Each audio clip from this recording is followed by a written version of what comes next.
اور بڑی جلدی وہ بلاک بنائیں گے۔ سنا ہے میں نے یہ قدسیوں سے کہ وہ شیر پھر ہوشیار ہوگا، وہ آئے گا میدان میں، نکلے گا اور انشاءاللہ یہی چراغ جلے گا تو روشنی ہوگی۔ انسان زندگی میں جب جدوجہد کرتا ہے، کوشش کرتا ہے، وہ بہت سارے دنیاوی اسباب اختیار کرتا ہے، جتنی عقل اللہ نے دی ہوتی ہے اس عقل کا بھی وہ استعمال کرتا ہے، کوشش کرتا ہے کہ کچھ اچیو کر سکے زندگی میں، کچھ مقاصد کا حصول اسے میسر آئے۔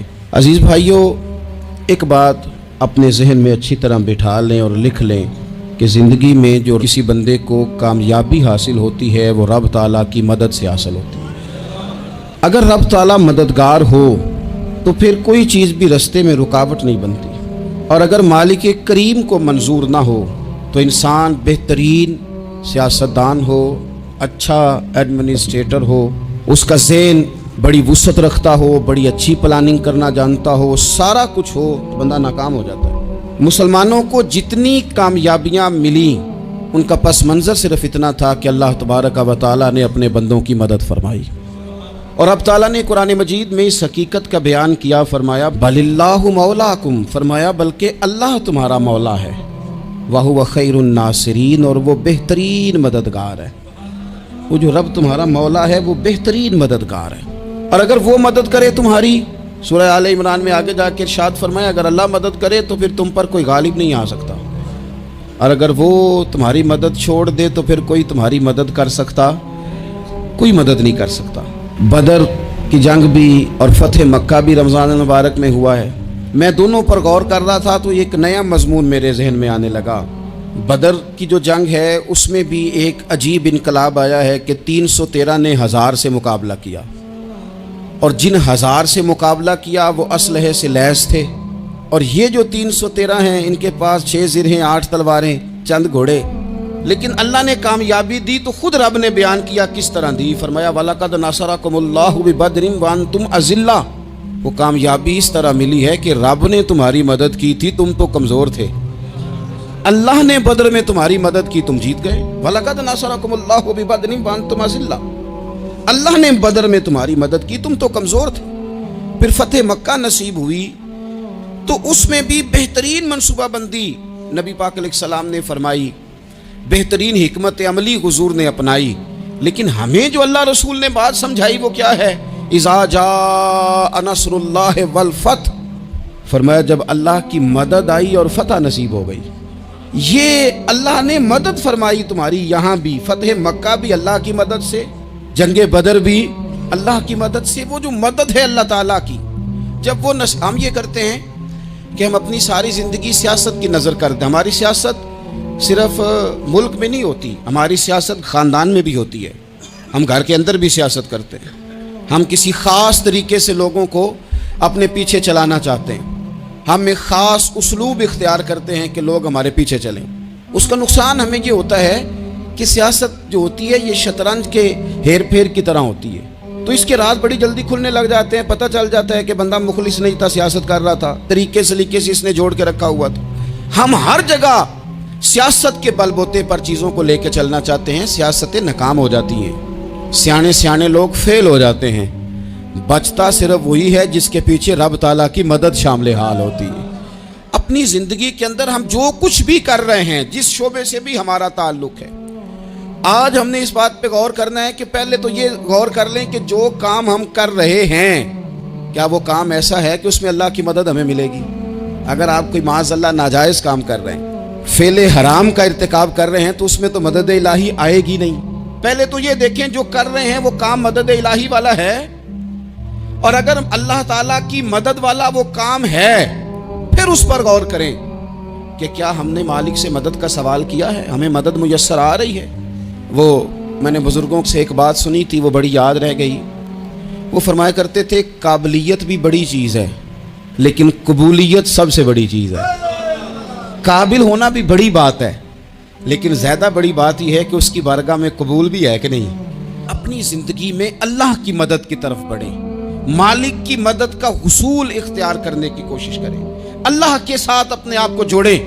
اگر اللہ کی مدد نصیب ہو، یہ جو ہم جتنا ڈرتے رہتے ہیں، سہ میں رہتے ہیں، پریشان رہتے ہیں، کوئی کیا کر دے گا، ہمارے ہاں نا ہر شعبے میں معاذ اللہ ایک مافیا ہے، الا ماشاء اللہ۔ وہ مافیا کہتا ہے میرے ساتھ ملو گے تو میں چلنے دوں گا، ورنہ میں نہیں چلنے دوں گا، مارکیٹ میں آ ہی نہیں سکتا فلانا بندہ، چونکہ یہاں ہمارا قبضہ ہے۔ اور میرے بھائی پھر بہت سارے لوگ جن کی نیتیں اور ارادے بڑے اچھے ہوتے ہیں شروع میں، وہ بھی اس مافیا کا شکار ہو جاتے ہیں اور ان کے رنگ میں رنگ جاتے ہیں۔ یاد رکھنا، کسی شخص کی بلیک میلنگ کا کبھی شکار نہ ہونا، کبھی کسی کی میٹھی اور مسجع مکفہ باتوں کا شکار نہ ہونا۔ کوئی کیا کر سکتا ہے اگر اللہ مددگار ہو تو؟ جس کو رب کریم اٹھانا چاہے اسے کوئی گرا سکتا ہے؟ ہم یہ ڈرے ڈرے سہمے پریشان فیصلہ کرنے کی طاقت نہیں، مجھے چلنا چاہیے کہ نہیں، اٹھنا چاہیے کہ نہیں، کرنا چاہیے، اٹھ باندھ کمر کیوں ڈرتا ہے؟ پھر دیکھ خدا کیا کرتا ہے۔ حضرت عبداللہ ابن عباس فرماتے ہیں میرے نبی پاک علیہ السلام نے میری تربیت فرمائی، حضور نے میری تربیت فرمائی، اور محبوب پاک علیہ السلام نے فرمایا عبداللہ یاد رکھنا، یہ نوجوان دوست میری بات لکھ لیں، پریشان لوگ میری بات لکھ لیں، جن کے پاس قوت فیصلہ نہیں وہ اس بات کو لکھ لیں۔ حضرت عبداللہ ابن عباس فرماتے ہیں میرے نبی پاک علیہ السلام نے مجھ سے فرمایا تھا عبداللہ سن، اگر ساری دنیا مل کے تیرا کوئی نفع کرنا چاہے کر نہیں سکتی جب تک میرے رب کی رضا نہ ہو، اور فرمایا ساری دنیا مل کے تیرا کچھ بگاڑنا چاہے تو عبداللہ بگاڑ نہیں سکتی جب تک رب کریم کی حکمت کا تقاضا نہ ہو۔ لوگوں سے ڈرنا، لوگوں کی طرف دیکھنا، ماحول دیکھ کے اپنے راہ کا تعین کرنا، ہر بندے کے خیالات کے مطابق ڈھلنے کی کوشش کرنا، فلانا نہ ناراض ہو جائے، فلانا نہ ناراض ہو جائے، وہ جس نے ہونا ہو جائے، بس رب رسول ناراض نہ ہو۔ اپنی زندگی میں اپنے مالک کو مولا جان کے، بل اللہ مولاکم، اللہ تمہارا مولا ہے، وَهُوَ خَيْرُ النَّاصِرِينَ، وہ بہترین مددگار ہے۔ توجہ جب بھی کریں رب کی جانب کریں، اپنے دل کا قبلہ درست رکھیں، سوچوں کے زاویے سیدھے رکھیں۔ میرے بھائی مالک جب بندوبست کر دے نا، جب مالک بندوبست کر دے پھر ایسا بندوبست کرتا ہے کہ لوگوں کے پاس نا چارہ نہیں رہتا۔ حضرت مریم رضی اللہ تعالی عنہا پاک باز تھیں، مسجد میں رہی تھیں، پر مالک کی حکمت کے تقاضے بڑے عجیب ہیں نا۔ پھر جناب مریم کو اللہ تعالیٰ نے بغیر شوہر کی اولاد عطا کر دی۔ یہ بات ہی ایسی تھی، وہ کسی نے کہا تھا کہ مخلوق تو فنکار ہے اس درجہ کے پل بھر میں سنگے در کعبہ سے بھی اصنام تراشے، تم کون ہو کیا چیز ہے داغے کبابی، لوگوں نے تو مریم پہ بھی الزام تراشے۔ تو لوگوں نے کہا کدھر سے لے آئی بچہ، تیرا باپ تو ایسا نہیں تھا، کہاں سے لے آئی؟ اللہ کرے میں آپ کو سمجھا سکوں، ذرا اپنے آپ کو وہاں کھڑا کریں کہ ایک پاک باز عورت، پاک باپ کی بیٹی، طیب ماں کی بیٹی، اور اللہ کے گھر میں پرورش پانے والی خاتون، ایک وہ وقت اور ایک یہ وقت کہ اس عورت کو کٹہرے میں کھڑا کر کے پوچھا جا رہا ہے کہ معاذ اللہ تیری گود میں بچہ جائز نہیں ہے، کہاں سے لائی ہے؟ اب خود سے صفائیاں بندہ کتنی کو دے، کتنی کو وضاحتیں کرے۔ اور میں نے تو اپنی زندگی میں دیکھا ہے زیادہ وضاحت دینے والے کو بھی لوگ جھوٹا سمجھنے لگ جاتے ہیں، زیادہ وضاحت دینے پر بھی لوگ کمزوری کا اظہار سمجھتے ہیں کہ کمزور پڑ گیا۔ آپ صلح کی کوشش کرتے ہیں، سامنے والا بزدل سمجھ لیتا ہے، زیادہ وضاحتیں بھی کمزور کر دیتی ہیں۔ اب حضرت مریم کو کٹہرے میں کھڑا کر کے کہا بچہ کس کا ہے؟ تو پھر خدا بندوبست جب کرے، اللہ جب مددگار ہو، تو پھر حضرت مریم کی گواہی درختوں سے نہیں دلوائی، اس نے پتوں سے نہیں دلوائی، پھر فرشتے نہیں بھیجے۔ حضرت مریم کہنے لگی مجھ سے نہ پوچھو، وہ جو پنگوڑے میں ہے اسی سے پوچھ لو، ان سے پوچھو نا، وہ کون ہے پوچھ لو، ان سے کر لو سوال۔ انہوں نے کہا پنگوڑے میں چند دنوں کا بچہ، یہ جواب دے گا؟ مددگار تھا رب، ان کی برات کا اعلان کرنا تھا مالک نے، اور جب مالک اعلان کر دے، جب مالک تیری صفائی دینا چاہے، جب مالک تجھے دنیا کے سامنے نکھارنا چاہے، تو پنگوڑے میں لیٹے حضرت عیسیٰ بول کے کہنے لگے انی عبداللہ آتانی الکتاب، فرمایا میں اللہ کا بندہ ہوں، رب نے مجھے کتاب عطا کر کے نبی بنا کے دنیا میں بھیجا ہے، میں اللہ کا بندہ ہوں، کتاب لے کے آیا ہوں، نبی بن کے آیا ہوں۔ پھر پنگوڑے سے اعلان ہو گیا، پھر بچہ بول پڑا۔ اور یہ ایک دفعہ نہیں بات ہوئی، یہ بنی اسرائیل میں ایک جریج نام کے شخص بھی تھے جو نماز پڑھ رہے تھے، بعض نے لکھا ہے نفل نماز تھی، اماں نے پکارا تو آئے نہیں، تو ماں کے منہ سے نکل گیا تو اتنی دیر تک مرے گا نہیں جب تک کسی بے حیا عورت کا منہ نہ دیکھ لے۔